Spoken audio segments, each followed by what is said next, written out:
But one of the most underwhelming segments I saw was when he picked his Manchester United Premier League 11 and Dave Jones was pushing him to justify each selection. But he was given the same reason for every player. Yeah. Great character, great to play alongside, but you're never getting the nuance of what made David Beckham so good. Like, Beckham had, you know, no left foot, no pace, couldn't head the ball, couldn't tackle, but why was he one of the best players in the world? Can you tell us that? Any manager... He was one of the best players in the world. Yeah. Huh? He wasn't one of the best players in the world. He was like runner-up Ballon d'Or 1 year. Yeah, hype. Absolute, pure and utter hype. I mean, that's a totally different comment. No, David Beckham was one of the greatest players at his time. He was world class. No, you bought into the hype. That he was that he was a celebrity. World class means he's in the world team. He's in the world team. 1998-99 season, the treble winning Figo, season. Zidane. Oh, he was. Nedved, all ahead of him. Oh, he was. Treble winning season, he was in world team of the year, 100%.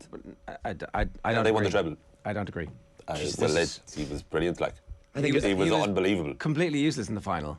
He was one of. Have you seen the final back recently? He was probably the only decent United player that day. Completely overrun in the middle of the midfield by 45-year-olds. He was playing centre mid. Yeah, he played right mid. He had to fill in for Keane and Scholes. Anyway, okay, so sorry, are you talking about Roy Keane here? Being not nostalgia. This is totally the power of nostalgia. Oh, Dave Beckham, you were talking about? Yeah, he's top of Dave. He was world class. No, automatically in the world team of the year, ahead of Roy Keane. Sorry, and I was Paul totally and off Zidane there. and Figo and Nedved and whoever else was in the like. It's not automatically. He earned it. Like, all right, okay, I get it. You support as a right winger.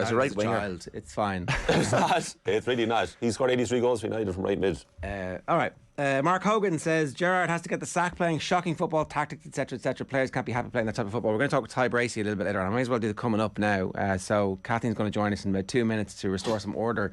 The Republic of Ireland playing Scotland tonight. It's the biggest game that we're going to play for the rest of the year, and if we lose, it's a bit of a disaster. But if we win, Jess McFadden's going to join us at 8:10. Red Bull are going to keep last season's championship, it looks like, even though they were spending too much money. Sports Pages, Tuesday Takeaway with John Duggan, a bit of a spice bag.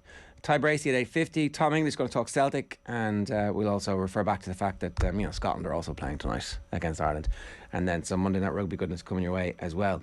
It was a Neil Diamond gig the woman was singing loud at, said Sean Claffey. Fair point. Yeah. No, I went to Neil Diamond. It was one of my favourite gigs. He's one of my favourite artists. He's my go-to karaoke. I went there with my mum, and he obviously can't perform anymore for health reasons, so got him just before he finished. Neil Diamond, forever in blue jeans. He's a legend. You do Sweet Caroline? Please don't say anything bad about Neil Diamond on the show, because I'll walk straight out that door. I mean, you should just defend his honour. Don't be walking away from it. Solitary Man, I said, Sweet Caroline. Maybe not Sweet Caroline, but there's some great tunes there in his repertoire. What? Neil's as long as nobody disagrees, we're all good here. We can move on. I'm not at all surprised. No, I'm mildly more surprised that you wouldn't have been saying the same thing about Garth Brooks, to be honest, just because it's so pervasive in the air that you breathe on a daily basis. Neil Diamond's different. The jazz singer. I mean, come on, what a man. He's better than Garth Brooks. Don't put him in the same vicinity even as Garth Brooks. Morning, lads. Looking forward to tonight's Ireland game after that crap last night. Carragher is gutless when it comes to his mates. Gerrard should be sacked, says Chris Cal. I don't think they're going to sack him at the moment. He's on a 4-game unbeaten streak, 1 win and 3 draws. The Dutch manager's doing a fantastic job, in my opinion. I presume you're talking about Vera Pauw, because somebody else was saying now that Ireland are in the hunt for qualification, it's time to contemplate a more recognised and respected manager. I think that's from Zibbo Gmac, who's obviously talking about the men's team, but Mark is talking about the women's team. Right. Roy is too concerned about winning an argument. He is not management material, says Mark C. Roy would be out of his element in Cork City, never mind an English side, unless someone wants him to be a figurehead for a Moneyball team. Can't see him landing anywhere and having success. And Davin O'Brien on your side, Beckham was extremely underrated. Mm-hmm. Correct. Yeah. What a great listener. What a well-informed viewer we have. The England captain was somehow underrated. Right? Well, he's been underrated by you. Yeah, underrated by you. We're not appreciated by you at all. How did that England team do? How great were it's they? 100% the captain's fault. I think totally. What leadership did he show? Totally. It doesn't matter. The leadership is not the reason I'm labelling him as world class. He was absolutely brilliant. Stepped up technically on the right foot Greece to take him to the World Cup. Yeah, and one of the interesting things about that game is that his performance was so tactically ill-disciplined that an inferior team was still capable of knocking them out up until that moment because he ran something like 15 kilometres. Just stay on the right bloody wing, keeps on shaping the team. I actually think United fandom is irrelevant here. I think if Beckham played for Arsenal or Liverpool, I think I'd accept. Yeah, one of the best is we talked about assist a few weeks ago. One of the best assists I've seen. Real Madrid, Beckham swung it around for Ronaldo. Pires was better. Watch Beckham for Real Madrid. Nothing to do with United. Nothing to do with United. Pires is better than Beckham. The heights of Robert Pires were better than the heights of David Beckham. No, the height of David Beckham was the treble year, wasn't it? Yeah, which was his best season, and they won the treble. It's funny. Did they win the treble because of David Beckham, or did they win both the treble goals because they had Roy Keane and played Paul a massive and Dwight York and Andy Cole? Roy Keane and Paul Scholes weren't there for the final. Both goals in injury time. Both goals in injury time. Beckham corners. They were there for the rest of the season. Arsenal replay. Yeah, but you thought 2 free kicks. Two free kicks. Ryan Giggs scores the goal in the FA Cup. Beckham scored the first goal. Beckham scored the first goal. Okay. There's loads. And he scored against Spurs the last day of the season in the Premier League. Why don't you marry him? John Duggan's with us. Ger and Shane, how we doing? Hi, John. All okay? All okay? Go on. You tell us. What about? David Beckham, world class. Very good footballer. But he the man. For that year, for a year or two, whatever he says now, it's true. For a year or two. Whatever he says now, it's true, I agree. I'm not saying he was world class over a prolonged period of time. For that year, he was a world class footballer. I think he was a world class footballer behind a lot of other world class footballers. Is that the best way of qualifying it? No, that is sitting on the fence. I'm taking that as a win. He said you can't be world class behind other players. That's it. World class is like in the team. What are we talking about? World class in the top. You're in the team. You're like my definition of it is the football version of Space Jam. The aliens are coming. You have to pick a team to represent the Earth to save humanity. Beckham's not in the team. In 1999-2000, he's in my team.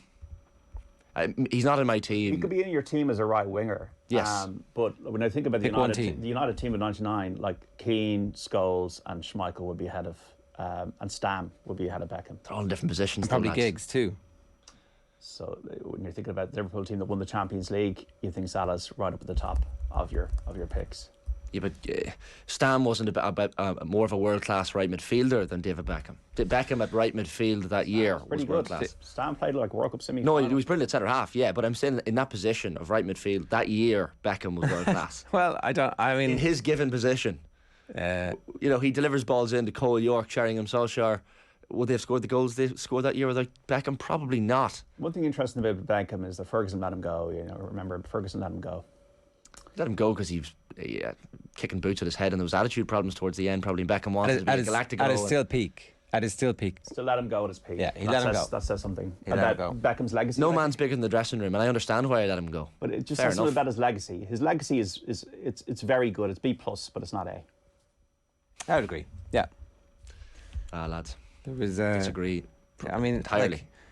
If David Beckham wasn't English, he'd be considered I agree. There's hype because he's English. In the same tier as like Freddie Lumber, great for a couple of seasons, and then he went off on his world tour and had the crack, but was never one of the main players. I know Ronaldo R9 rated Beckham. I know Raul rated Beckham. I know all of those lads. Guti rated Beckham because he created so many goals for them. Oh, what are you going to say? What are you going to say about this famous guy who's going to give you and who has the power to boost your career and your earnings for the rest of your life? That guy was great. He was amazing. He was fantastic. And then they're all like, yeah, but we were the ones. Well, they scored the goals. Also, I can note a couple of things about Beckham, right? So I would say he's a B+ is I think a good way of describing what he is. In '98, he let the team down. Whether he deserved to go or not, he let the team down. I remember he hurdled himself in that Brazil game in the World Cup quarter-final. And that led to a Brazilian goal. Like, these are the moments you're remembered for. And that Beckham was an amazing dead ball specialist. But he didn't run games. He was great at certain things, and the Greece thing was brilliant for him to qualify for the World Cup. But there was a limit to it. It's a B+, not an A. Salah is an A. When he launched that goal against Wimbledon from the halfway line, that was the start of a career that you would describe, that I would go on to describe as world class. Like to play for Manchester United, Real Madrid, AC Milan, captain your country. Take him to a World Cup with a free kick. It might have been a free kick, yes. It wasn't impactful, though, for Real Madrid and AC Milan compared to other players. No. You have to say Steve McManaman was more... it's a marketing tool.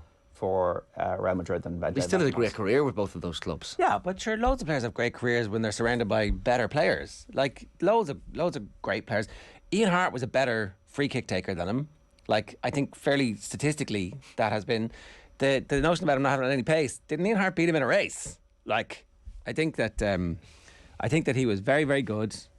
Scored some great goals. But like very, very good. So he's on the brink. You're about to say excellent. You're getting close there, Ger. Not a very, hope very that he was good. Genuinely two world veries. class. It was one very there about 10 minutes ago, but we're on to two veries. We're making progress here, lads. We're getting there. B plus is not bad, by the way. If I get a B plus in a leaving cert subject, I was. Ferguson also let Stam go. He kicked Stam at his peak too. Yeah, Ginola won. And he admitted that was his biggest mistake. And everyone said WTF. Beckham was world class, as Bobby Dwyer, who's a Spurs fan, even just for England, against Colombia in '98. But how does it, as John points out, like the treatment of him after the World Cup was despicable, but he was pretty thick. Like in the peak moment, when the game was there for them, when they were about to like get over their quarter-final hoodoo, and that team had the opportunity and the playing pool to reach greatness. Rush of blood to the head. Failed, Rooney did it in 04 as well. Greece but he was a kid. Greece for the O2 World Cup, says Bobby Dwyer. I still think that Greece for the O2 World Cup, like, I mean, it was only a Greek team who weren't very good at that stage. They were at home. It's in Old Trafford, and he had no discipline. Like, the reason that they need that last minute superhero thing is because he's completely out of position for most of the game. Beckham was 22 in 1998. Was he not a kid as well? Well, Rooney was like what, 18? Yeah, but I mean, Mbappe was 19 and won the World Cup, and was hugely influential in winning that World Cup for France. Beckham, 4 Team of the Years, Premier League Hall of Fame, PFA Team of the Century. PFA Team of the Century, isn't it? That the PFA never actually voted him Player of the Year. Isn't that interesting? That, the Team of the Century, though. They stick him in the Team of the Century because he's famous. Not because he's famous at that stage. But when it comes down to it, is he the best player this year? He was never the best player this year. UEFA Team of the Year twice. A lot of love for David Beckham out there, But rightly so. Rightly so. It's because the was in the queue, wasn't it? Brad Pitt, by the way, also an underrated actor. We should. Is he really underrated? He is. Do you want to start this? What are the great performances? Fight Club is brilliant. He's got so many great performances. Fight Club, he was good. Man. Like Brad Pitt is unheralded as an actor. Sorry, he's not unheralded. He's like literally one of the most famous and rich actors that there's ever been in the history of the planet. He's not unheralded because of his looks. Brad Pitt syndrome. We've just discussed it. Moneyball, a great one. Yeah, great shout. Once upon a time in Hollywood. Thank you, Colm. Keep them coming. That sports theme. Keep it on the sports theme with Moneyball as well. Don't come across now that you're being fed lines. Yeah, sorry. These all came just at the top of my head. Right. That's those comments. We're closing the Beckham section of the show.